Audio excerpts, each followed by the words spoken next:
Bu, bu, suaminya jidat hitam apa klimis? Bu, menurut baik. Hitam. Bu, kalau habis sholat zikir dulu ya.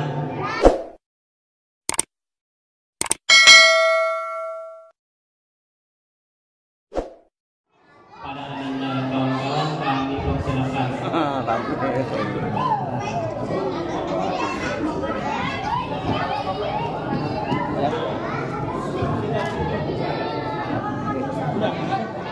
Goyang-goyang sini ya.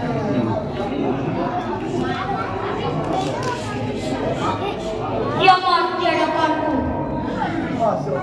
Bumi bergetar menyampaikan amarahnya. Langit tergoyang karena emosinya.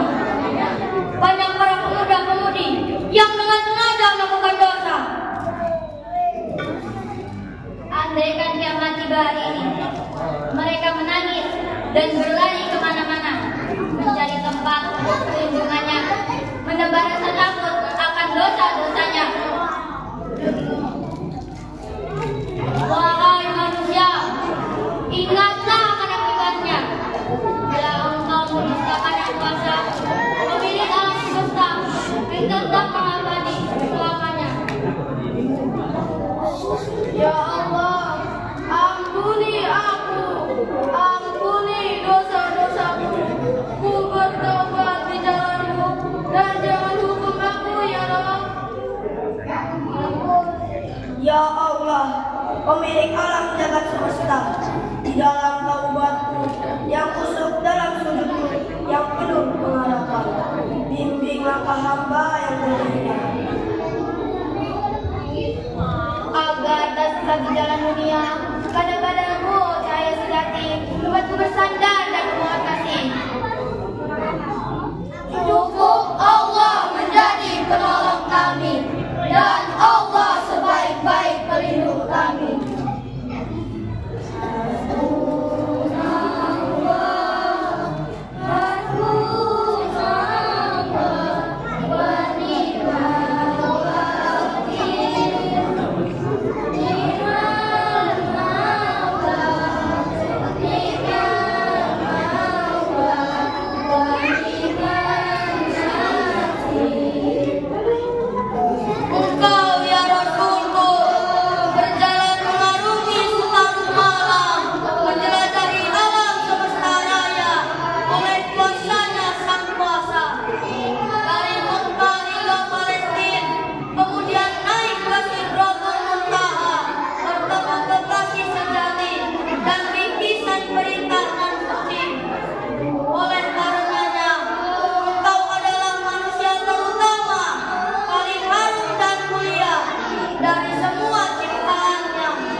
Ataupun ceramah agama dan sekaligus nanti doa. Terus yang keempat adalah penutup.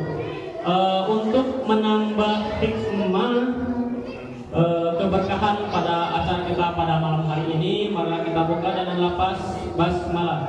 Bismillahirrahmanirrahim. Kami hormati para alim ulama dan khususnya pada Bapak Ustadz Subni Ashori MPDI selaku penceramah pada kesempatan malam hari ini.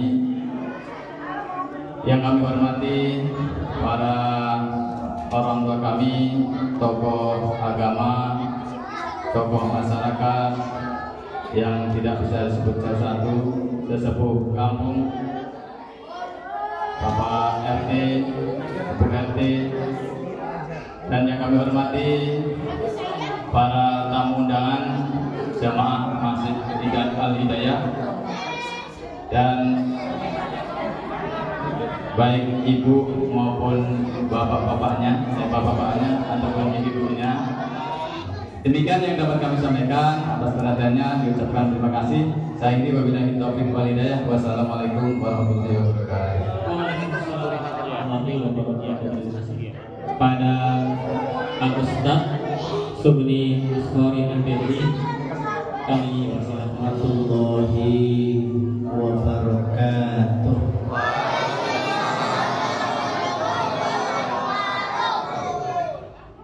Bismillahirrahmanirrahim.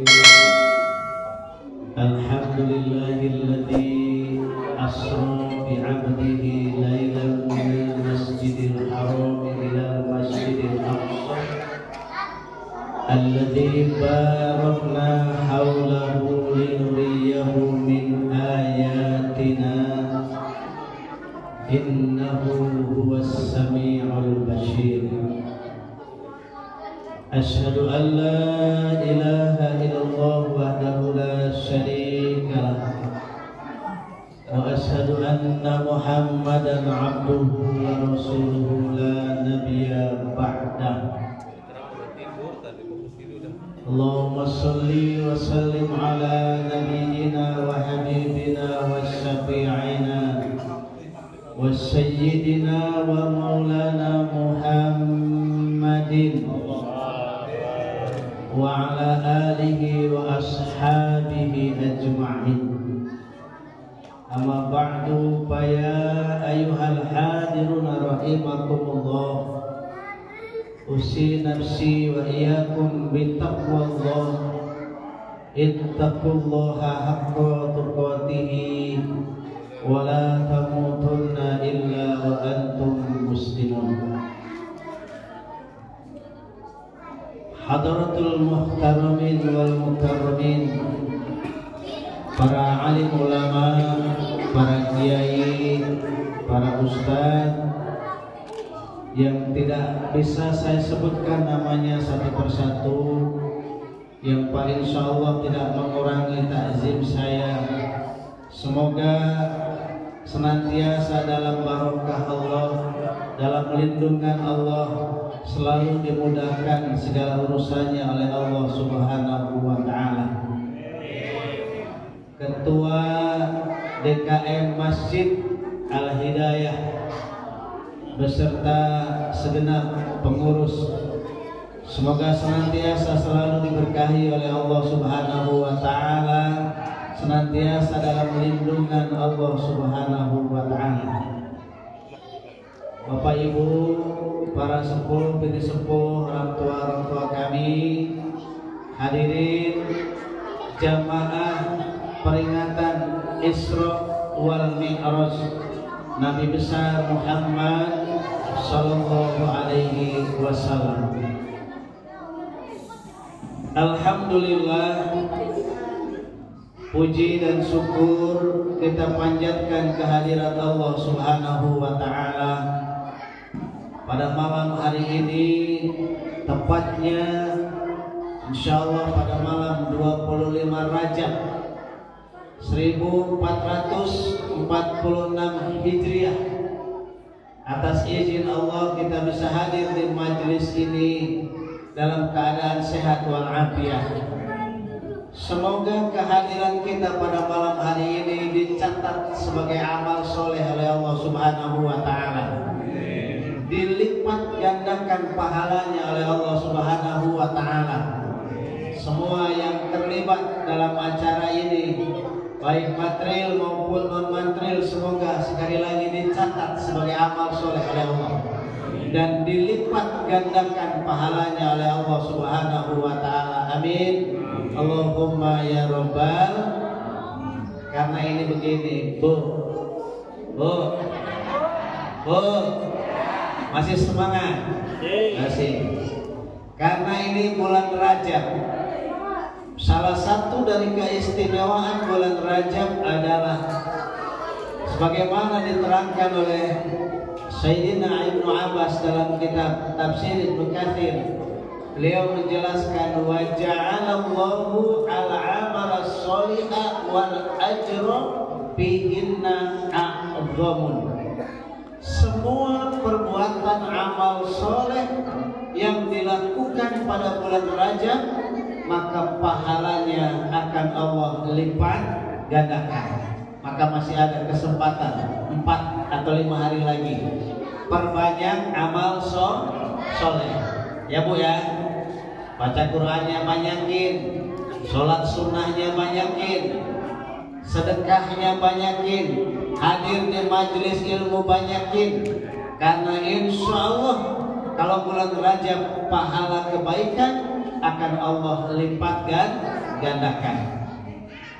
Salawat dan salam semoga senantiasa Allah anugerahkan kepada junjungan kita baginda Nabi Muhammad sallallahu alaihi wasallam.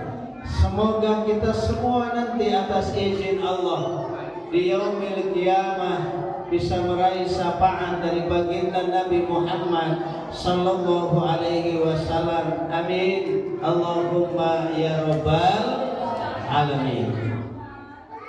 Ibu bapak yang dimuliakan Allah Subhanahu wa taala, sebelum kita mengaji tentang bab Isra wal Mi'raj, ini karena sebelumnya udah ada request Bapak Ibu ya, ini saya ditelepon Pak Ustadz, nanti tolong ceramahnya ceritain aja ya kisah Isra dan Mi'raj, gak usah ngomongin yang lain.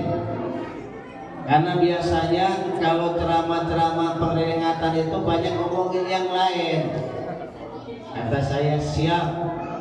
Ya memang saya bisanya itu, kalau yang lain justru nggak bisa, gitu ya. Insya Allah nanti akan diceritain ya. Tapi kalau diceritain semua panjang ini sampai subuh. Kalau semuanya diceritain, Bu, ibu-ibu kuat sampai subuh? Kuat? Kalau diceritain semua sampai subuh, nah, maka nanti diambil aja yang poin-poinnya ya. Kita ambil yang poin-poinnya. Tapi sebelum kita ngaji tentang perjalanan Isra dan Mi'raj, saya ingin mengajak Bapak Ibu semua untuk menzikirkan 4 kalimat yang dicintai oleh Allah Subhanahu wa taala, supaya majelis Isra Mi'raj ini lebih mendapat barokah dan cintanya Allah Subhanahu wa taala.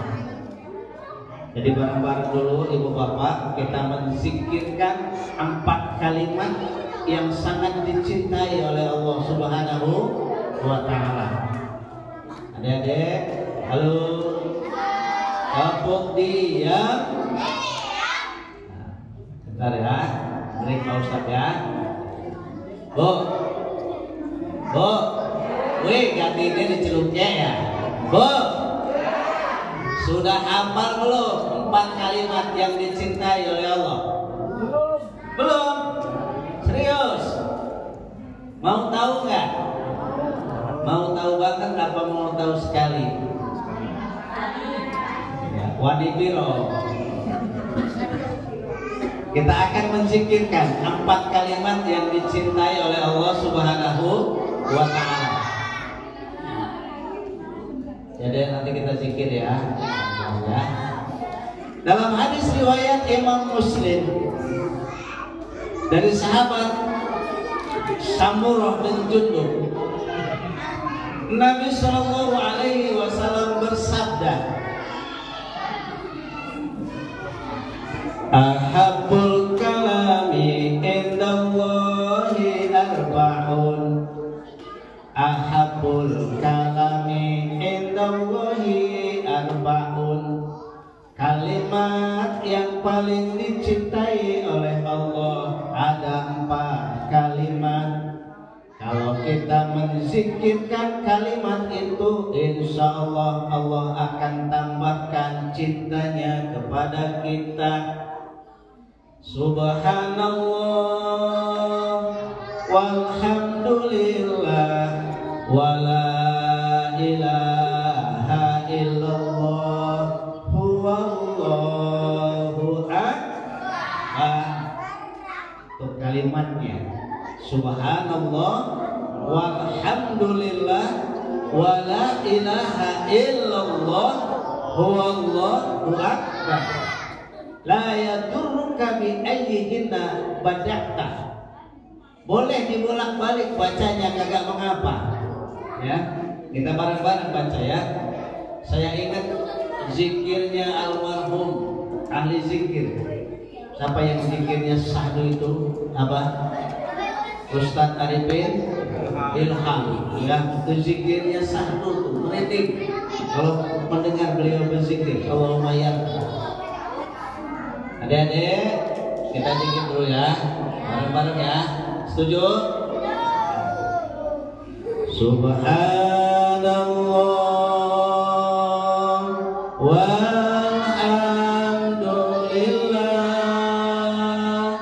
wa la ilaha illallah huwallahu akbar. Kita bareng-bareng ibu bapak.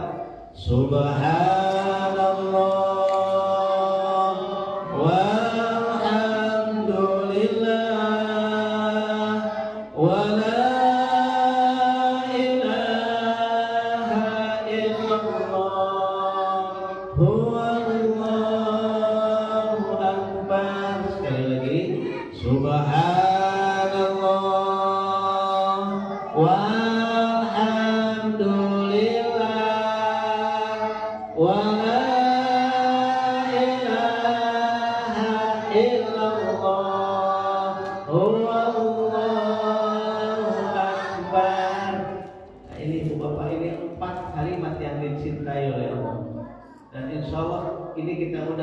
ya. Saya tadi dengar Kang Ustadz Imam itu suaranya enak suaranya ya. Alhamdulillah ini Pak Ketua punya imam suaranya enak, Masya Allah. Jamaahnya betah. Bapak-bapak betah nggak kalau diimamin Kang Ustadz? Betah, enak suaranya, merdu. Saya aja ketinggalan 1 rakaat nyesel saya. Kenapa nggak dari awal? Enak suaranya ya. Jarang masjid punya imam yang seperti beliau ya. Dirawat beliau, dijaga dengan baik, jangan sampai pindah rumahnya. Kalau pindah rugi nanti mesinnya ya. Kalau ada orang alim begini dirawat, dijaga dengan baik, jangan sampai pindah. Karena ini langka yang begini masalahnya ya. Ini yang langka nih, masjid punya imam, suaranya enak, sholatnya rapi, bacaannya rapi, ini luar biasa nih. Masjid Al-Hidayah. Ini 4 kalimat nih. Dan ini alhamdulillah sudah kita zikirkan rutinitas. Setiap selesai sholat 5 waktu. Maka kata Nabi Sallallahu Alaihi Wasallam dalam hadis riwayat Imam Muslim, man sabbahallahi biduburi kulli sholatin salasan wa salasina. Siapa yang membaca tasbih setiap selesai sholat 33 kali, wa hamidallaha salasan wa salasina, membaca tahmid alhamdulillah 33 kali, wa kabbarallah salasan wa salasina, membaca takbir Allahu Akbar 33 kali, tutup dengan yang kalimat yang ke-100, la ilaha illallah wahdahu la syarika lahul mulku wa lahul hamdu yuhyi wa yumitu wa huwa ala kulli syai'in qadir, ghufirat khatayahu walau zabadal bahri, maka akan diampuni dosa-dosanya walaupun dosanya sebanyak buih di lautan. Amin. Allahumma ya rabbal alamin. Kalau habis sholat zikir dulu ya. Jangan begitu salam langsung jalan buka hubungannya, jangan ya. Zikir dulu. Ya Pak ya, zikir diistiqomahkan. Dulu ada sahabat Nabi yang ditegur oleh Nabi karena setiap selesai salam dia langsung pulang. Maka ditegur sama Nabi. Nabi itu kan salah satu keistimewaannya begini. Kalaupun Nabi menghadap ke depan, maka Nabi tahu peristiwa yang dibelakang. Itu salah satu keistimewaan Nabi. Maka Nabi tahu kalau ada sahabatnya yang salam langsung pulang. Ini apa-apa barangkali sudah pernah dengar nih. Ada sahabat yang bernama Sa'labah bin Hatib al-Ansori. wa kana jam'atuhu karakibil ba'ir. Ini jidatnya Sa'labah bin Hatib al-Ansori. Ini kapalan, Pak. Tahu ya Pak kapalannya, Pak? Hitam. Jadi nggak boleh suujon, Pak, kalau ada orang yang jidatnya hitam ya. Dulu juga sudah ada. Jadi nggak boleh suujon kalau ada orang yang jidatnya hitam. Berarti banyak sujud. Tapi bukan berarti yang jidatnya klinis juga nggak banyak sujud, bukan. Ada yang banyak sujud jidatnya hitam, ada yang banyak sujud jidatnya biasa-biasa saja. Kita tidak boleh suujon kepada teman kita yang jidatnya hitam, ada lingkaran hitam di jidatnya. Karena dulu sudah ada tuh sahabat yang bernama Sa'labah al-Hatib al-Ansori, itu jidatnya hitam. Suaminya jidatnya hitam apa klimis? Menurut baik hitam berarti banyak sujud. Klimis ditegur sama Nabi. Ini sahabat ini ditegur. Ya Sa'labah bin Hatib al-Ansori, mada ta'malu amalan munafiqin. Kenapa engkau melakukan amalan seperti orang yang munafik? Setelah salam langsung pergi. Setelah salam langsung pergi. Apa jawaban dari Sa'labah bin Hatib al-Ansori? Ya Nabi Rasulullah, di rumah ada istri saya. Ini kain yang saya pakai. Kalau saya pakai sholat bersama engkau, kain ini sudah ditunggu sama istri saya di rumah. Kalau saya berlama-lama berzikir bersama engkau, maka saya khawatir istri saya nggak kebagian waktu sholat. Maka saya begitu salam langsung pulang. Ini berarti ternyata Bapak Ibu, Sa'labah ini punya kain berapa ini? Satu. Maka abang kalau punya kain satu boleh tuh begitu dong. Kalau kainnya cuma satu, habis salam langsung pulang. Sa'labah. Nah kain kita kan banyak ya Pak ya. Wakil usorke itu maning lah sewet kita. Ana sing sewet gula peranti ronda, ana sing sewet peranti ngeriuk, kan banyak. Maka kalau kita nggak boleh seperti Sa'labah, habis salam langsung pulang. Kalau Sa'labah diizinkan, karena Sa'labah cuma punya kain satu, barengan dengan istrinya. Kalau saya tanya apa nih, kainnya punya berapa di rumah? 10 ada. Insya Allah 10 ada kayaknya saya lihat ya. 10 pasti ada kayaknya ya. Maka ini dizikirkan 4 kalimat yang sangat dicintai oleh Allah Subhanahu wa Ta'ala. Semoga kita istiqomah berzikir kalimat ini supaya dosa-dosa kita diampuni oleh Allah Subhanahu wa Ta'ala. Amin. Allahumma ya rabbal alamin. Ibu bapak yang dimuliakan Allah Subhanahu wa Ta'ala, Isra dan Mi'raj adalah sebuah peristiwa yang sangat besar yang dialami oleh manusia yang besar, yang dibesarkan oleh Allah Subhanahu wa Ta'ala, Zat yang maha besar. Kenapa Isra Mi'raj itu disebut sebagai peristiwa yang sangat besar?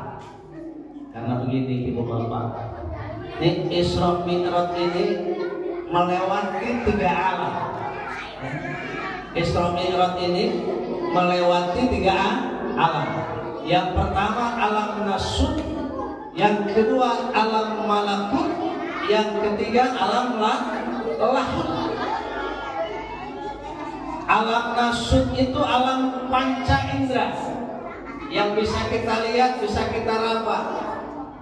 Alhasil alam nasut ini alam dunia, dari Masjidil Haram sampai Masjidil Aqsa, itu disebut sebagai alam nasut. Naik kemudian ke alam malakut, dari langit pertama sampai langit yang ke-7. yang tidak ada seorang manusia yang mampu menembusnya kecuali para malaikatnya Allah Subhanahu wa ta'ala. Baru kemudian naik lagi ke alam lahut, alam yang malaikat sendiri pun tidak sanggup untuk menembus alam lahut itu kecuali Nabi Muhammad sallallahu alaihi wasallam. Maka 3 alam ini ditempuh oleh Nabi sallallahu alaihi wasallam kurang lebih dalam waktu 3 jam, sepertiga malam. Ini hebatnya. Ya. Melewati 3 alam ini ditempuh dalam waktu kurang lebih 3 jam. Padahal begini, Ibu Bapak. Ini dari Masjidil Haram ke Masjidil Aqsa, kalau berangkat aja berkuda dulu makan waktu 1 bulan. Berarti kalau PP berapa bulan, Pak? 2 bulan. Ini dari Masjidil Haram ke Masjidil Aqsa, PP itu 2 bulan. Kemudian dari Masjidil Aqsa ke langit yang pertama, Nabi Shallallahu Alaihi Wasallam dalam hadis riwayat Imam Abu Dawud pernah bertanya kepada sahabat-sahabatnya, hal tadruna kam bainal ardi was sama wa minas samai ila sama, berapa jaraknya, berapa waktunya yang ditempuh antara bumi naik ke langit pertama, antara langit pertama dan seterusnya. Maka sahabat menjawab, qalu Allahu wa rasuluhu a'lamu, hanya Allah dan Rasulnya yang lebih mengetahui. Kata Nabi, bainahuma masyiratun bi khamsi mi'ati sanatan, antara bumi dan langit pertama itu kalau ditempuh perjalanan selama 500 tahun. 500 tahun, Pak. Minas sama ila sama, dari langit pertama ke langit 2 sama. Khamsu mi'ati sanatin, 500 tahun. Kalau kita hitung-hitung berarti nih ya, dari dunia sampai langit ke-7 bolak-balik itu sudah 7.000 tahun. 7.000 tahun. Belum ditambah yang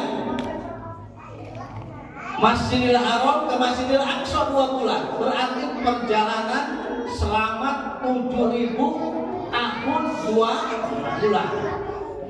Tapi ini mampu ditembus oleh Nabi Sallallahu Alaihi Wasallam dalam waktu 3 jam. Nih, bapak-bapak yakin kan? Kita lihat. Yakin kan? Yakin. Loh, ibu yakin? Nanti kita bedah suratnya. Surah Al-Isra ayat 1 untuk membuktikan kebenaran ini, bahwa perjalanan yang 7.000 tahun 2 bulan mampu ditempuh dalam waktu 3 jam. Maka ini disebut dengan peristiwa yang sangat besar, disebut dengan peristiwa yang istimewa, yang luar biasa. Jadi begini, Ibu Bapak, ini Isra dan Mi'raj ini terjadi pada tahun 10 kenabian. 10 kenabian baginda Nabi itu artinya begini, setelah Muhammad Shallallahu Alaihi Wasallam menjadi Nabi dan Rasul 10 tahun. Nabi diangkat menjadi Nabi itu umur berapa tahun, Pak?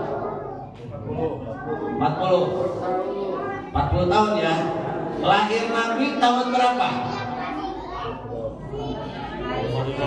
Lahir Nabi tahun berapa? Masehinya 571. Ditambah 40 tahun berapa? Ayo yang tukang dagang cepat biasa nih gitu. Tukang dagang, tukang sayur. 611. Itu baru diangkat Nabi itu. Umur 40 tahun. 10 tahun kemudian berarti tahun berapa? 621 Masehi. Makanya ini Isra wal Mi'raj ini kejadiannya tahun 10 kenabian Nabi, 1 tahun sebelum Nabi hijrah, kurang lebih 621 Masehi. lalu, sebelum 621 Masehi, ulama para ahli sejarah menyebutkan ada satu masa, satu waktu yang disebut dengan Amul Husni. Apa Bu? Amul Husni. Amul itu tahun, Husni itu boleh duka cita, boleh kesedihan. Berarti Amul Husni maknanya tahun duka cita, tahun kesedihan yang terjadi pada baginda Nabi Muhammad Sallallahu Alaihi Wasallam. Kenapa disebut dengan Amul Husni, tahun duka cita? Karena begini, ibu bapak, pada bulan yang sama, pada tahun yang sama, ini Nabi Muhammad Sallallahu Alaihi Wasallam ditinggalkan oleh dua orang yang sangat dicintainya, dua orang yang sangat menopang dakwahnya. Satu, Nabi Muhammad Sallallahu Alaihi Wasallam ditinggal oleh istrinya tercinta Sayyidatuna Khadijah radhiyallahu taala anha, yang atas izin Allah Sayyidatuna Khadijah adalah seorang wanita yang menjadi penentram hatinya Nabi, menjadi penenang jiwanya Nabi. Karena Nabi pulang dari berdakwah diintimidasi, ditekan, dipersekusi oleh orang-orang kafir Quraisy, pulang ke rumah mendapat ketenangan yang luar biasa dari seorang istri yang bernama Sayyidatuna Khadijah radhiyallahu taala anha. Maka wajar kalau kemudian para ahli sejarah menyebut tahun duka cita, karena Nabi ditinggal oleh orang yang dicintainya dan mencintainya, yakni Sayyidatuna Khadijah. Yang kedua, Nabi ditinggal oleh pamannya, seorang paman yang dari kecil merawatnya, yang mendukung dakwahnya, sehingga Abu Jahal, Abu Lahab tidak berani berbuat lebih agresif terhadap Nabi Muhammad SAW ketika sang paman Abu Thalib masih ada. Ini dua-duanya diambil oleh Allah. Dua-duanya meninggal pada bulan yang sama, pada tahun yang sama.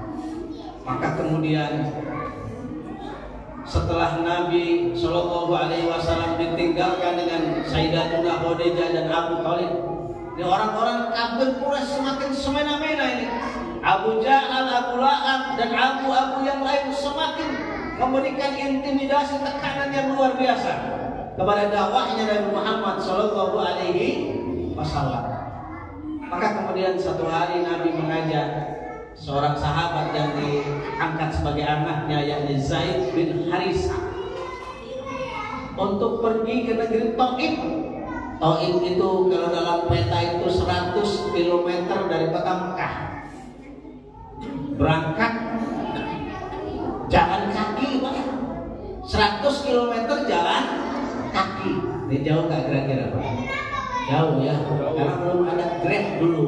Makanya jalan kaki itu Nabi sama Zaid bin Harisah 100 km menuju negeri Taif yang subur, yang kaya, menemui suku Bani Sakif yang terhormat dengan harapan semoga Nabi bisa berdakwah, memindahkan dakwahnya dari kota Mekah yang sudah luar biasa intimidasinya, pindah ke negeri Taif. Berangkat dari Nabi dengan Zaid bin Harisah.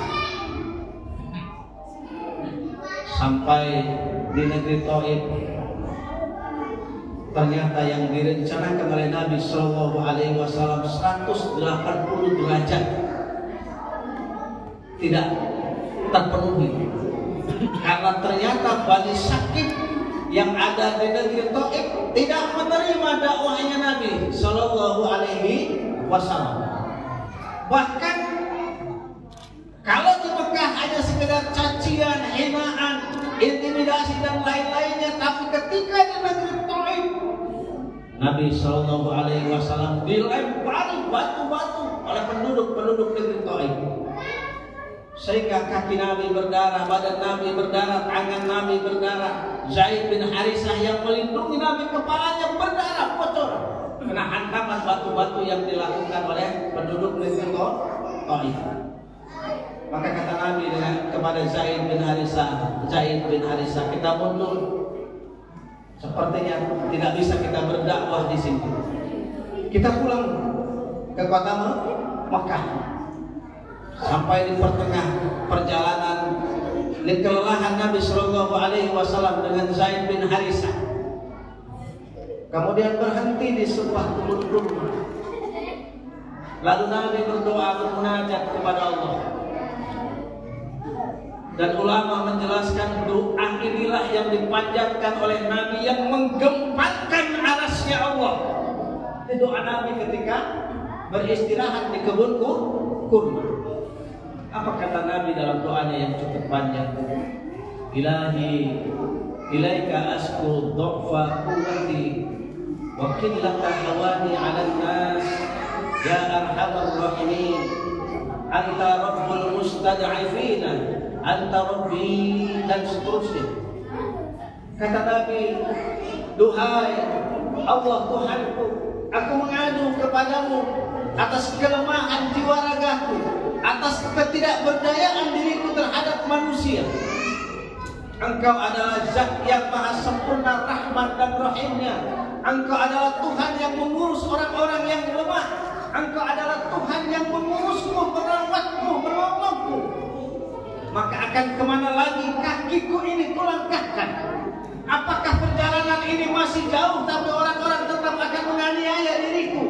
Atau perjalanan ini sudah dekat tapi orang-orang tetap menganiayaku? Duhai Roh, kata Nabi, apapun yang engkau takdirkan kepadaku, aku ikhlas, aku ridho, sepanjang engkau tidak murka kepadaku. La haula wala quwwata illa billahil aliyil alim. Tidak ada daya dan kekuatan kecuali milik Allah Subhanahu wa ta'ala. Maka doa inilah yang menggemparkan aras. Kemudian Allah menyuruh malaikat Jibril untuk mendatangi Nabi beserta 2 malaikat penunggu bukit yang ada di Taif. Kata Jibril, wahai Muhammad sallallahu alaihi wasallam, ada salam dari Rabbmu Allah Subhanahu wa ta'ala. Saya bawa ini 2 malaikat penjaga bukit. Mintalah engkau kepada malaikat ini. Kami semua di atas langit telah menyaksikan betapa zalimnya, betapa durjananya penduduk Taif kepadamu kekasih Allah Subhanahu wa ta'ala. Kalau engkau mau 2 bukit ini ditimpakan kepada penduduk Taif sehingga mereka terpendam dengan gunung ini, maka kedua malaikat ini akan mengangkat kedua bukit ini, akan menimbun hidup-hidup seluruh penduduk Taif itu. Ini ditawar. Kalau kita ditawarin kita mau berbuat baik, kita dianiaya nih. Ada malaikat temuin kita nawarin, kira-kira apa jawaban kita? Ratain aja, gaspol. Kalau kita yang ditawarin, tapi lihat jawaban Nabi. Lah, ya Jibril, jangan malaikat Jibril. Fa'innahu qaumun la ya'lamun. Mereka itu adalah umat-umat yang tidak mengetahui hakikat agama yang aku bawa. Insya Allah nanti dari negeri ini akan menjadi tumbuh penduduk-penduduk yang beriman kepada Allah Subhanahu wa ta'ala. Itu luar biasanya. Tidak akan ketemu nih orang seperti Nabi Muhammad Shallallahu Alaihi Wasallam ditawarin. Andai saja mau, maka habis penduduk Taif itu ditimbun oleh 2 bukit. Tapi Nabi melarang malaikat Jibril untuk kemudian malaikat penunggu bukit itu untuk menimpakan kedua gunung itu kepada penduduk Taif. Inilah akhlak Nabi Shallallahu Alaihi Wasallam, bahwa keburukan tidak selamanya dibalas dengan keburukan. Kejahatan tidak harus dibalas dengan kejahatan.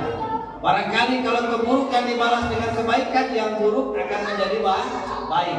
Kejahatan dibalas dengan kebaikan, yang jahat akan menjadi baik. Inilah salah satu akhlak yang mulia yang dimiliki oleh baginda Nabi Muhammad Sallallahu Alaihi Wasallam. Selesai bertemu dengan malaikat Jibril dan 2 penunggu Gunung Uhud, maka kemudian Nabi pulang ke kota Mekah. dalam kitab Dardir, kitab yang khusus menceritakan sejarah Isra Mi'raj sallallahu alaihi wasallam. Bainama an-nabiy sallallahu alaihi wasallam bil hijri 'inda al-bait muttaji'an id atahu malaikat Jibril wa Mikail wa ma'ahu malakul akhar. Satu hari ketika Nabi sedang tidur di Hijr Ismail dekat Baitullah, di antara dua laki-laki, satu pamannya Hamzah, yang kedua sepupunya Ja'far bin Abu Thalib. Maka kemudian datang malaikat Jibril bersama malaikat Israfil. Satunya lagi wa malakul akhar adalah malaikat Mikail datang menjemput baginda Nabi sallallahu alaihi wasallam. Para ahli sejarah menyebutkan itu terjadi pada malam tanggal 27 Rajab. Dibawa Nabi sallallahu alaihi wasallam di dekat sumur Zam-Zam. Maka kemudian dada Nabi dibelah dari bawah tenggorokan sampai di bawah perut, dipedal dadanya, dicuci 3 kali, jantungnya dengan air Zam-Zam dibersihkan. Ini maknanya begini, Bapak Ibu, bukan berarti hati Nabi itu tak suci, bukan. Hati Nabi itu suci, tapi lebih disucikan lagi. Dan ini menjadi pembelajaran buat kita. Ini Nabi kan hendak menghadap Allah Subhanahu wa ta'ala. Maka kemudian dibersihkan dulu hatinya. Sama ya Pak, ini kalau kita mau menghadap Allah, apa dulu yang kita lakuin Pak? Kalau punya junub, ngapain dulu? Mandi besar dulu. Kalau nggak punya wudhu dulu tuh dibersihkan. Dihilangkan kotorannya, penyakit hatinya dihilangin. Maka wudhu itu hakikatnya bukan saja menghilangkan hadas kecil, tapi wudhu itu juga menghilangkan penyakit hati. Sombong, takabur, hasad, ujub. Itu dengan berwudhu, maka mudah-mudahan itu wudhunya berhasil, kemudian hilang penyakit hati. Makanya begini Pak, dan ada hadis begini ya Bu ya. Jadi kalau ibu-ibu mau ke majelis taklim, apa-apa mau sholat, kan kalau redaksi hadis bagusnya begini, man tatoharo fi baitihi summa masa ila masjidin. Barang siapa yang bersuci dari rumah kemudian berangkat menuju ke masjid untuk mengerjakan kewajiban sholat, maka 1 langkah dicatat, diangkat derajatnya, 1 langkah dihapus dosanya. Berarti wudhunya di mana Pak? Di rumah. Ya Bu. Berarti kalau mau ke majelis taklim, wudhunya di rumah. Supaya dapat fadilah ini. Ya, kalau ada air. Kalau nggak ada air, nggak apa-apa di masjid. Kalau sampai tengah jalan perutnya senap, jangan ditahan. Waduh, nanti nggak dihitung langkahnya kalau buang angin. Buang aja anginnya. Nanti wudhu lagi di masjid. Yang penting sudah wudhu dari rumah, ya. Sudah wudhu dari rumah supaya langkah kita dihitung. 1 langkah diangkat derajatnya, 1 langkah dihapus dosanya.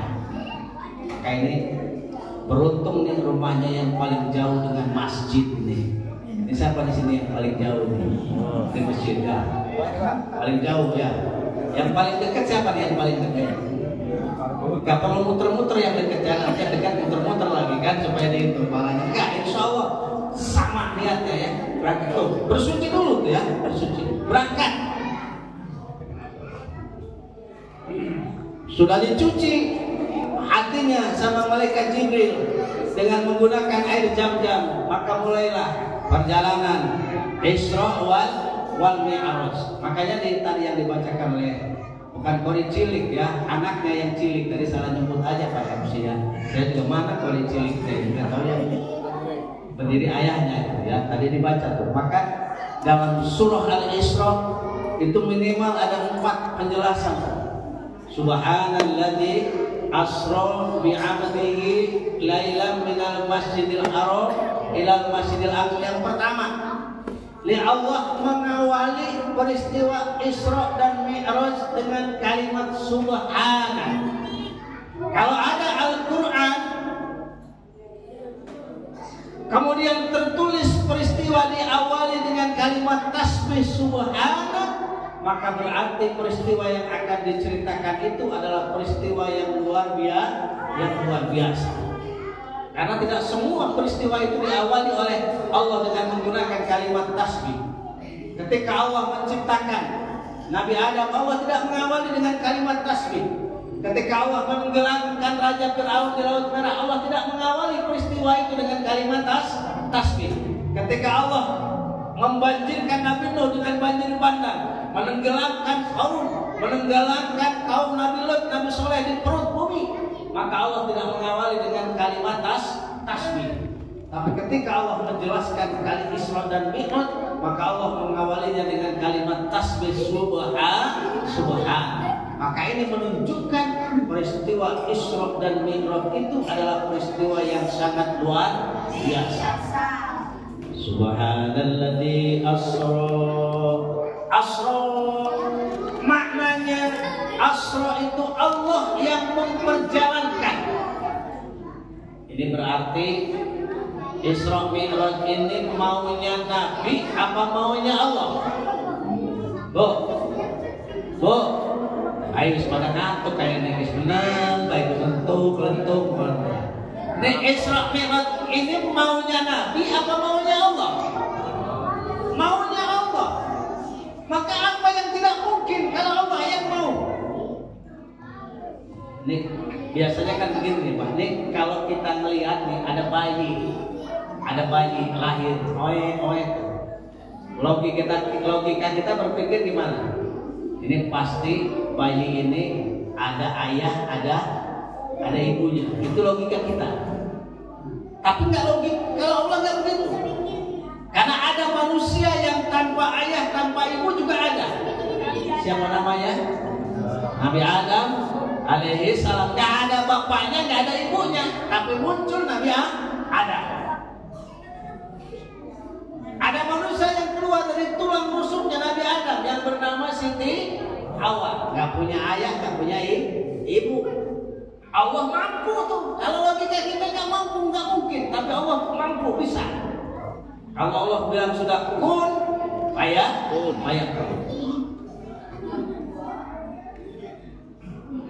Ada Nabi yang ada ibunya tapi tidak ada ayahnya. Siapa Pak? Nabi Isa alaihi salam. Siapa ibunya? Siti Maryam. Bisa menurut Allah, nggak ada ayahnya bisa. Lahir Nabi Isa, ada ibunya Siti Maryam. Tapi sayang sekarang banyak Siti Maryam yang lain yang nggak mau kalah nih repotnya ya. Lahir ya anak bapaknya laku, nggak mau kalah rupanya dengan Siti Maryam. Jadi kalau Allah mampu berkehendak, maka apa yang tidak mungkin Allah yang memperjalankan. Dengan seekor yang binatang yang bernama buruk. Buruk ini begini, Bapak Ibu ya, kalau dalam kitab itu dabbatun abyadun qawilun fawqal himar wa dunal bigol. Buruk itu binatang yang warna putih agak panjang, lebih kecil daripada kuda, lebih besar dari keledai. Suka keliru kedelai gitu kan, keledai ya. Lebih kecil dari kuda, lebih besar dari keledai. Itu buruk. Kepalanya tetap kepala hewan. Kalau ada di rumah-rumah ada buruk, kepalanya wanita cantik. Awas itu rekayasa Yahudi itu. Seolah-olah Nabi demen dengan perempuan, naik buruk, salah. Buruk itu nggak begitu. Ya, buruk itu tetap kepalanya adalah binatang. Ya, lebih kecil daripada kuda, lebih besar dari keledai.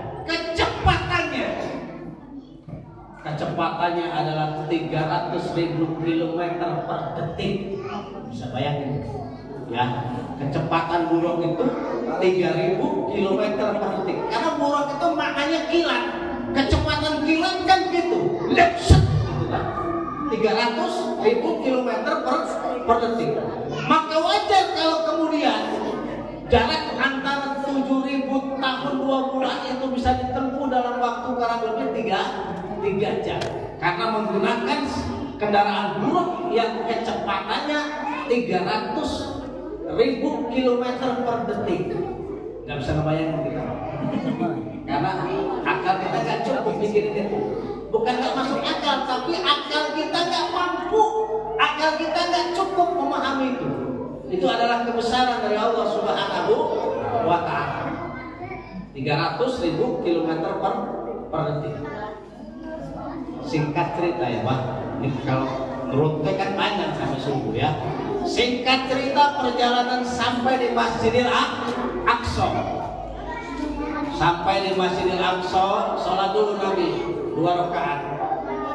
Kemudian setelah sholat sebelum naik Mi'raj terakhir, ditawari 2 minuman oleh malaikat Jibril. 1 kaul ditawarinya ketika Mi'raj, tapi 1 kaul ditawarinya ketika di Masjidil Aqsa. 1 minuman itu air susu, 1 minuman itu khamar. Nah, dilalahnya ketika Nabi memilih, apa yang dipilih oleh Nabi Pak? Minum? Nabi minum susu dilalahnya. Diminum sama Nabi itu. Air susu itu diminum. Kalau Nabi memilih khamar, celaka kita. Kata malaikat Jibril, benar Nabi yang kamu minum. Andai kata engkau memilih minuman khamar, maka otomatis umat-umatmu akan menjadi tukang mabuk kabeh. Geleng-geleng. Nabi milih susu bagi wakil si mabuk. Apa maneh lamun Nabi milih tua. Untung Nabi milih minum susu, diminum sama Nabi. Saya juga mohon izin juga minum dulu dia. Susu enggak? Tapi ini bukan susu Pak, maaf ya. Saya nggak kasih tahu Bapak, ini bukan susu ya.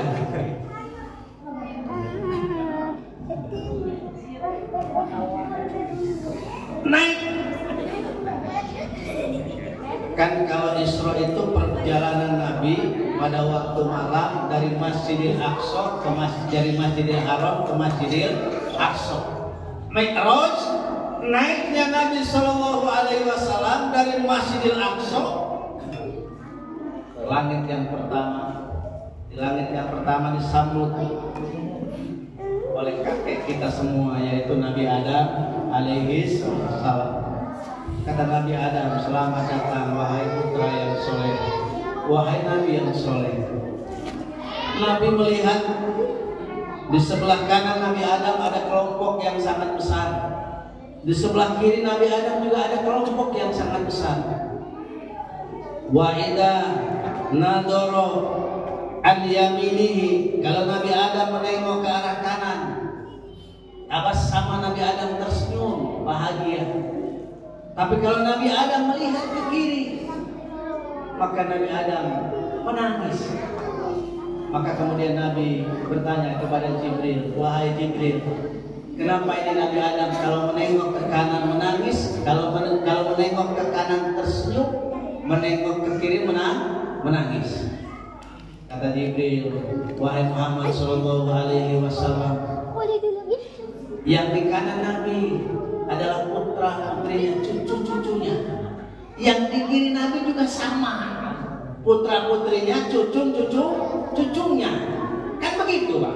Ini kan kita semua sama tuh. Kita semua itu adalah cucunya Nabi Adam alaihi salam. Maka kata Jibril, di sebelah kanan itu adalah putra-putra cucu-cucu Nabi Adam. Di sebelah kiri juga sama.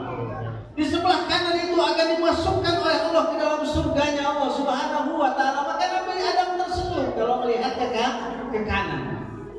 Tapi ketika melihat ke kiri, Nabi Adam bersedih, menangis. Karena ini juga sama, putra-putranya, cucu-cucunya yang nanti juga akan masuk neraka. Jadi bebannya berat tuh Nabi Adam alaihi salam. Karena yang masuk ke neraka juga anak-anak cucunya, yang masuk ke surga juga anak-anak dan cucunya. Berangkat, naik lagi ke langit yang kedua, bertemu dengan Nabi yang sepupuan, Nabi Isa dan Nabi Yahya. naik lagi ke langit yang ketiga, bertemu dengan Nabi Yusuf. Naik lagi ke langit yang keempat, ketemu dengan Nabi Idris. Naik lagi ke langit yang kelima, ketemu dengan Nabi Harun. Naik lagi ke langit yang keenam, ketemu dengan Nabi Musa. Naik lagi ke langit yang ketujuh, disambut oleh Khalilullah Nabi Ibrahim alaihissalam. Setelah itu baru masuk Sidratul Muntaha. Kata Jibril, ya Muhammad, saya sampai sini aja ya. Kata Nabi, wahai Jibril, tolong temenin saya sampai pada akhir perjalanan ini. Gak bisa Muhammad, saya gak kuat kalau mau masuk alam yang namanya Sidratul Muntaha. Cukup engkau saja nanti yang berjumpa dengan Allah Subhanahu wa Ta'ala. Maka seorang ulama yang bernama Mahfud At-Turmudi, beliau mengatakan, ketika Nabi Shallallahu Alaihi Wasallam masuk ke alam Sidratul Muntaha, maka Nabi mengucapkan salam kepada Allah Subhanahu wa Ta'ala, dan salam Nabi, kemudian dialog Nabi ini ternyata yang kita gunakan dalam keseharian kita. Apa salam Nabi kepada Allah? At-tahiyatul mubarakatus sholawatut thayyibatul lillah. Keselamatan, keberkahan adalah milikmu Allah Subhanahu wa Ta'ala. Maka kemudian dijawab oleh Allah, Assalamu alayka ayyuhan nabiyyu wa rahmatullahi wa barakatuh. Keselamatan juga untukmu wahai Nabi Muhammad sallallahu alaihi wasallam. Tapi Nabi enggak egois, Nabi enggak mau dapat salam sendiri. Maka Nabi kemudian menjawab, Assalamu alayna wa ala ibadillahis sholihin. Ya Allah, berikan juga keselamatan kepada kami dan hamba-hambamu yang soleh. Maka dialog ini kemudian didengar di alam malakut oleh para malaikat. Ketika para malaikat mendengar dialog ini, maka kemudian para malaikat itu mengucapkan, Ashhadu an la ilaha illallah wa ashhadu anna Muhammadar Rasul. Ternyata at-tahiyat yang kita baca dalam sehari minimal 9 kali, ini adalah salamnya Nabi Muhammad sallallahu alaihi wasallam ketika berjumpa dengan sang Khalik Allah Subhanahu wa Ta'ala. Singkat cerita, maka kemudian Allah Subhanahu wa Ta'ala memberikan sebuah oleh-oleh ibadah sholat yang pada awalnya nggak 5 waktu Bapak Ibu, 50 waktu. Untung ini bertemu dengan Nabi Musa. Ketika di langit pertama nggak banyak omong Nabi Ibrahim alaihissalam, langsung aja. Ketika bertemu dengan Nabi Musa, kata Nabi Musa, wahai Muhammad saudaraku Nabi yang soleh, apa oleh-olehmu dari Allah Subhanahu wa Ta'ala? Wahai Musa, Allah telah mewajibkan kepadaku dan umatku untuk sehari semalam sholat 50 kali. Apa kata Musa? Wahai Muhammad, irji' ila rabbika, balik lagi engkau kepada Allah, minta keringanan. Ini untuk Pak kita ketemu, untuk Nabi Muhammad ketemu dengan Nabi Musa. Kalau nggak ketemu, bangga kita Pak. 5 kali aja kadang-kadang, apalagi 50 kali. Wis kau ngapa-ngapain mana itu, sholat baik kok 50 kali. Untuk ketemu dengan Nabi Musa. 9 kali bolak-balik Nabi itu, dari 5, 45, 40, 35, 30 terus sampai 5. Kata Musa, Muhammad, balik lagi, umatku yang kuat di 5 ini ke. Kata Muhammad sallallahu alaihi wasallam, Nabi, wahai Musa saudaraku, aku sudah malu 3 kali bolak-balik ke hadapan Allah minta keringanan. Maka biarlah ini akan menjadi tanggunganku dan tanggungan umatku untuk menjalankan ibadah sholat 5 waktu. Inilah hebatnya sholat. Ketika Allah mewajibkan kita sholat, maka Nabi Muhammad SAW Allah panggil langsung. Dan kalau perintah zakat cukup, Allah bilang kepada malaikat Jibril, sampai disampaikan wahyu kepada Muhammad ada perintah zakat. Perintah haji Jibril sampaikan kepada Muhammad ada ayat tentang perintah haji. Tapi ketika ibadah sholat 5 waktu, maka Nabi sendiri yang dipanggil oleh Allah Subhanahu wa Ta'ala. Maka Bapak Ibu yang dimuliakan Allah Subhanahu wa Ta'ala, ini kita sering dalam bulan Isra, dalam bulan Rajab kita diingatkan oleh peristiwa yang namanya Isra dan Mi'raj, yang terakhir adalah turun perintahnya sholat. Maka teringat dengan hadis Nabi Sallallahu Alaihi Wasallam, "Sallu kama ra'aitumuni usolli."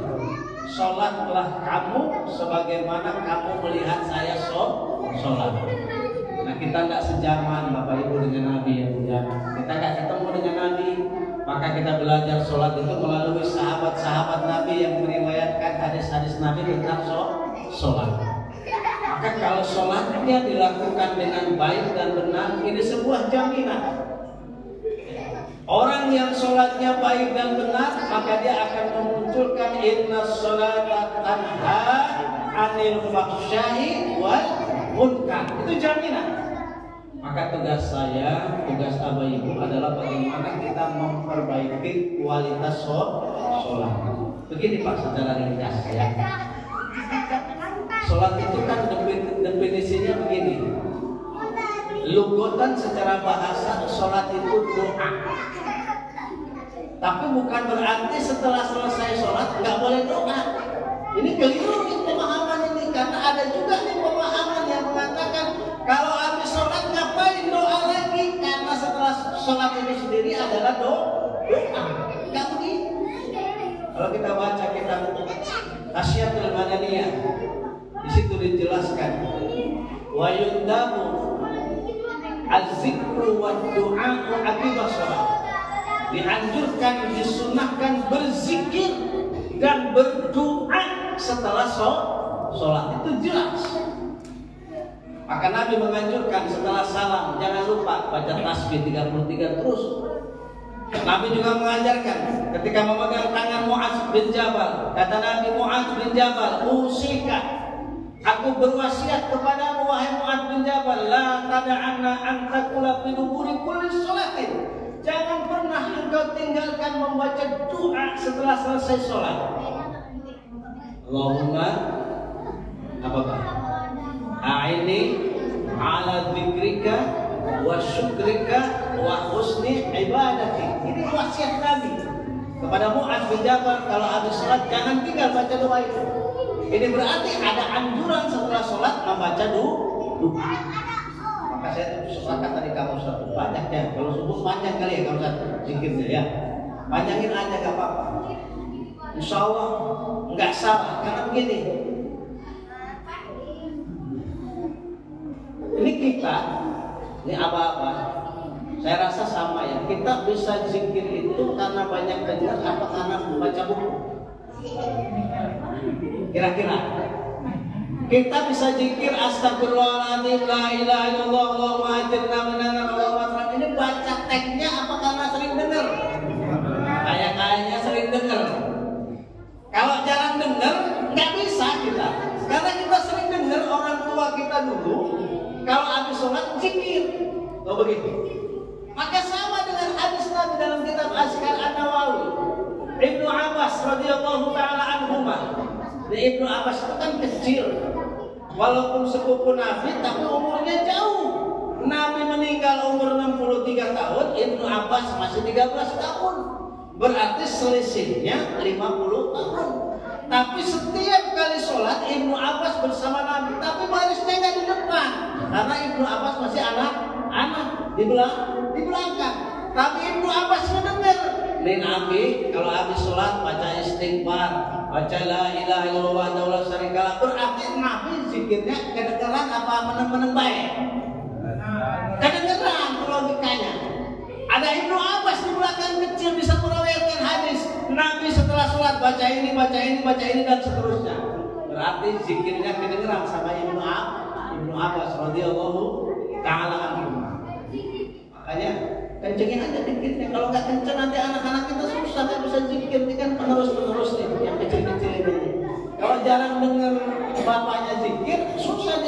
zikirnya. Tapi kalau sering dengar zikir, insya Allah berzikirnya bisa.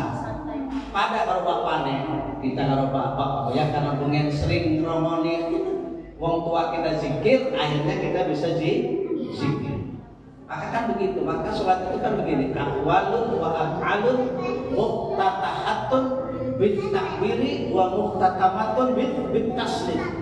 Sholat itu adalah ucapan-ucapan dan perbuatan-perbuatan yang diawali dengan takbiratul ihram.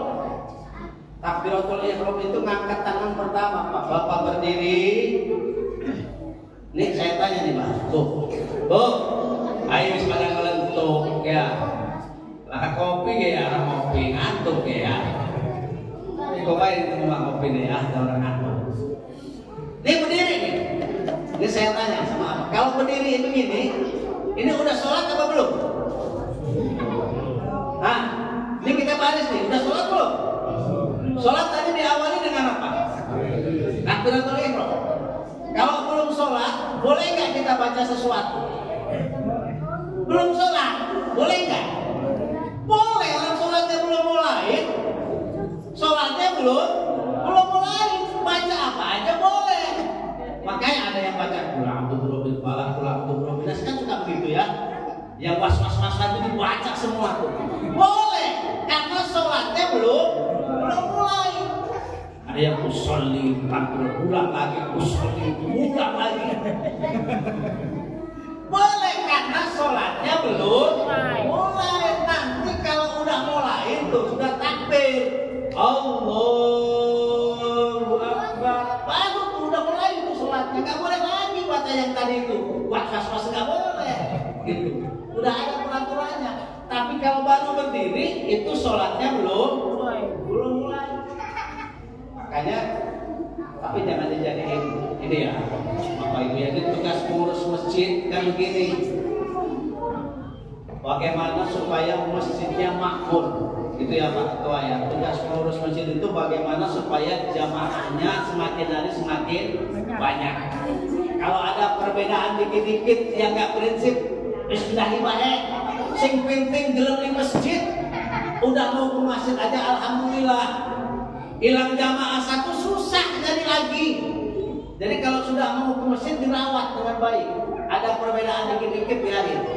Kan suka ada yang datang, begitu datang, Allahu Akbar, wes dah baik aja di masjid lagi. Kita kan biasanya kan usul kan, usolli barullah, Allah.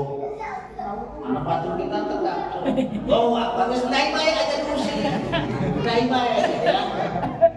Dah baik. Sing penting gelem sholat di masjid. Wes urusannya masing-masing pun mah. Lamun kita kan biasanya orang. Kalaupun wa mahalluha al-qalbu, niat itu di dalam hati, tapi wa yusannu at-talaffuz disunnahkan niat itu dilapatkan. Li yusa'ida al-lisan al-qalba, supaya lisan itu membantu hati. Sing biasa usolli baik aja dihilangi. Mentang-mentang balik umroh usolli ini hilang. Ini kan lah deh. Balik kalau usolli mana itu? Balik umroh. Pakai musim kono tuh, balik haji tuh. Terus orang usolli mana itu? Salam bisa langsung balik. Ini apa itu ada orang sholat tuh? Terus orang dulu sholat mana itu? Banyak yang begitu. Maka harus istiqomah. Yang biasa usolli maka usolli. Yang nggak pakai usolli biarin aja, jangan diusir. Yang jelas sholat itu diawali dengan Allahu Akbar. Cuman ada 4 sunnah mengangkat tangan ya Bu, nggak boleh lebih. 1, takbiratul ihram. Yang kedua, kapan mau rukuk, sunnah takbiratul ihram, mengangkat tangannya, takbir intikal namanya. Jadi kapan Bapak sholat mau rukuk, maka tangannya sunnah diangkat. Iki wakeh sing lalen ke. Oh Bapak, tangannya orang diangkat. Saya hilang pahala sunnahnya. Kapan mau rukuk, tangannya diangkat. Bagaimana teknisnya? Cuma ada 2 angkat tangan. Mau yang sejajar dengan telinga boleh, yang di depan dada boleh. Itu aja tuh. Mau yang sejajar telinga boleh, mau yang di depan dada boleh. Ketiga, saat i'tidal. Sami Allah.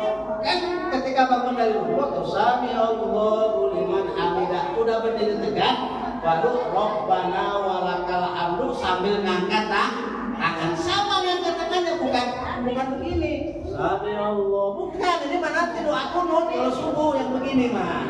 Kalau Sami Allah tetap ngangkat tangannya sama, yang sejajar dengan telinga, sejajar dengan telinga, yang di depan dada di depan dada. Ini supaya sholat kita bagus, sebagaimana diriwayatkan oleh para sahabat. Yang keempat, habis bangun dari at-tahiyat awal, mau pindah rakaat ketiga. Kalau mau rakaat kedua nggak sunnah ngangkat tangannya. Mau rakaat keempat nggak sunnah ngangkat tangannya. Sunnah ngangkat tangannya setelah bangun duduk dari at-tahiyat awal, rakaat ketiga. Itu cuma 4 tuh. Sunnah mengangkat tangan ketika sholat. Takbiratul ihram, mau rukuk, i'tidal, bangun dari at-tahiyat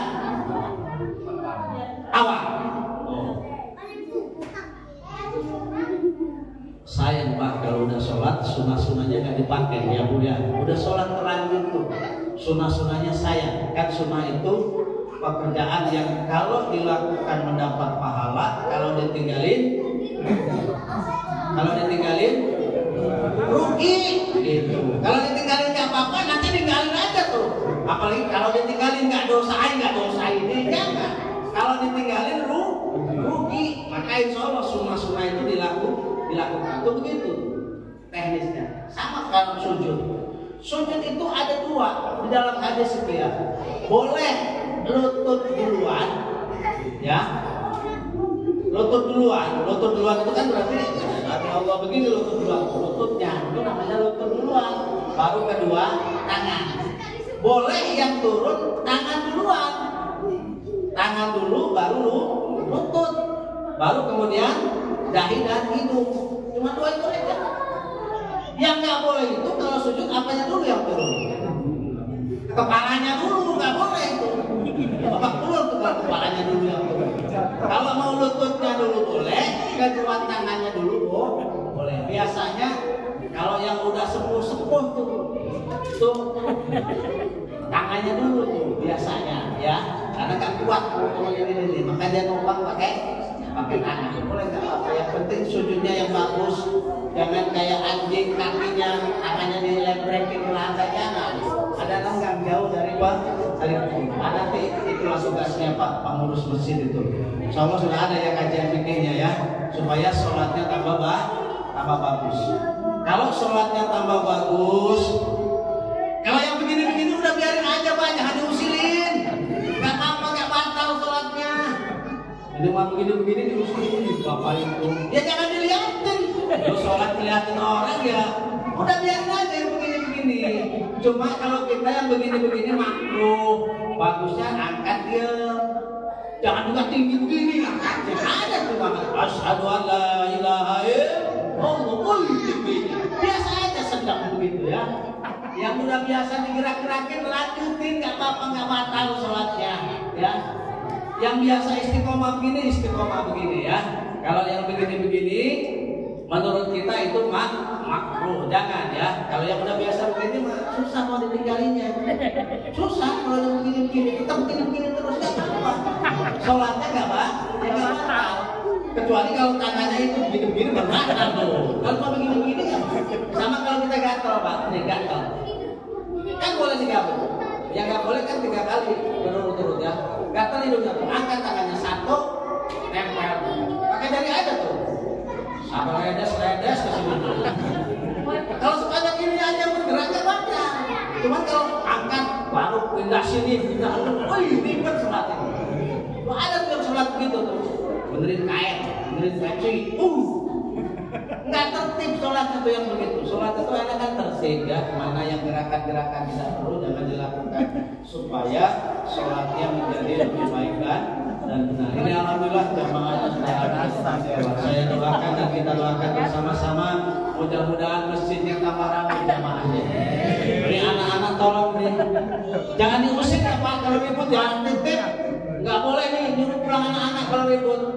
Ini tanggung jawab bareng-bareng pengurus masjid. Saya udah ngobrol dengan Kang Ustaz. pakai sistem piket. Satu hari ada piket 2 orang, jaga. Kalau nggak dijaga bubar. Jaganya jangan separuh-separuh. Baru 1 rakaat ditinggalin, bubar lagi. Dijaganya dari takbiratul ihram sampai salam ditunggu. Itu cara jaganya. Ini mah nggak jaga piket ya. Baru 1 rakaat ditinggal, bubar lagi. Imamnya ya. Ya imam itu kan manusia, Pak Ketua. Jangan dianggap imam itu malaikat. Kadang-kadang juga rungsing juga pikiran imam itu kan. Lupa, apalagi bercit begini ribut kan. Makanya dijaga di piket. Jangan sampai anak-anak diusir, disuruh pulang dari masjid. Jangan tidak. Ini kewajiban kita bareng-bareng. Dijaga, dipiketin. Nanti kalau udah terbiasa insya Allah tenang ya. Insya Allah tenang sehingga dia tetap ke masjid sampai besar. Jadi kalau dia diusir, dia ingat Pak, anak segini Pak. Udah gede kalau ke masjid lagi, ingat, pengen kita diusir berbalik sini masjid. Terus malas lah masjid bukan diusir balik. Ingat ya tuh anak-anak kecil itu. Kalau diusir dari masjid ya, makanya ini dibimbing, diarahin, jangan disuruh pulang. Ini tugas bareng-bareng. Ya kan abah-abah ini kan sudah sama lah ya sama kita. Udah tua-tua semua. Masa mau lagi kalau bukan ini yang terusin yuk. Ini yang mau terusin kita. Kita mau paling 10 tahun lagi hebat. 5 tahun lagi hebat kan gitu ya. Ini nih generasi dia. Nanti akan terusin kita kan gitu ya. Mau siapa lagi kalau bukan ini? Anak-anak kita, generasi kita nanti yang akan menerusin jadi imam, jadi pengurus masjid Al-Hidayah. Ibu bapak yang dimuliakan Allah Subhanahu wa taala. Ini saja yang dapat saya sampaikan dalam kesempatan silaturahmi ini. Mohon maaf kalau ada yang salah dan ada yang keliru yang saya sampaikan. Mudah-mudahan silaturahmi pada malam hari ini membawa berkah. Umur kita semuanya diberkahi oleh Allah Subhanahu wa taala. Rezeki kita semuanya dimudahkan, dibanyakin oleh Allah Subhanahu wa taala. Anak-anak kita menjadi anak-anak yang soleh dan solehah. Rumah tangga kita menjadi rumah tangga yang sakinah, mawadah, warahmah. Semua urusan kita dipermudah oleh Allah Subhanahu wa taala. Al-Fatihah. A'udzu billahi minasy syaithanir rajim. Bismillahirrahmanirrahim. Alhamdulillahirabbil alamin arrahmanir rahim maliki yaumiddin. Iyyaka na'budu wa iyyaka nasta'in. Ihdinas siratal mustaqim. Siratal ladzina an'amta 'alaihim ghairil maghdubi 'alaihim waladdallin. Allahumma shalli wa sallim ala sayyidina Muhammadin fil awwalin wal akhirin wa barik wa sallim wa radhiyallahu ta'ala an kulli sahabati Rasulillah ajma'in. Alhamdulillahirabbil alamin. Bismillah ma syaallah la yasudul khairu illallah. Bismillah ma syaallah la yasduqu su'a illallah. Bismillah ma syaallah ma kana min ni'matin fa min Allah. Bismillah ma syaallah la haula wa la quwwata illa billahil aliyyil azim. Allahumma ighfir lana dhunubana wa liwalidina warhamhum kama rabbayana shaghira. Allahumma ighfir lana dhunubana wa liwalidina warhamhum kama rabbayana shaghira. Allahumma ighfir lana ذنوبنا ولوالدينا وارحمهم كما ربيانا صغيرا ولجميع المسلمين والمسلمات والمؤمنين والمؤمنات الأحياء منهم والأموات. اللهم بارك من اجتمع بهذا المجلس. اللهم بارك من تصدق بهذا المجلس. اللهم بارك لنا في رجب وشعبان رمضان وبلغنا رمضان وحسن مقاصدنا برحمتك يا أرحم الراحمين. ربنا تقبل منا إنك أنت السميع العليم وتب علينا يا مولانا إنك أنت التواب الرحيم. ربنا آتنا في الدنيا حسنة وفي الآخرة حسنة وقنا عذاب النار والحمد لله رب العالمين. مولاي صل وسلم دائما أبدا على حبيبك خير الخلق كلهم. هو الحبيب ترجى شفاعته لكل حول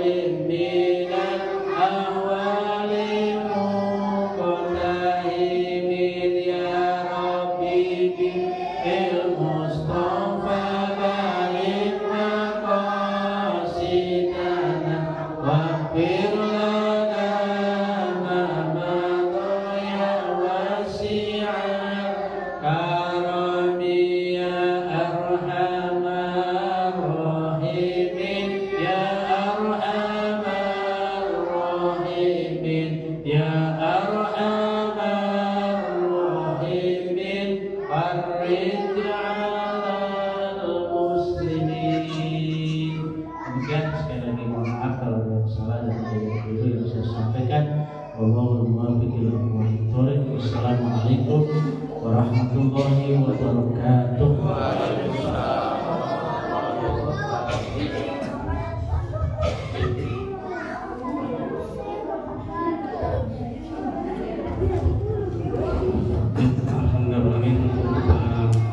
Terima kasih kepada Ustaz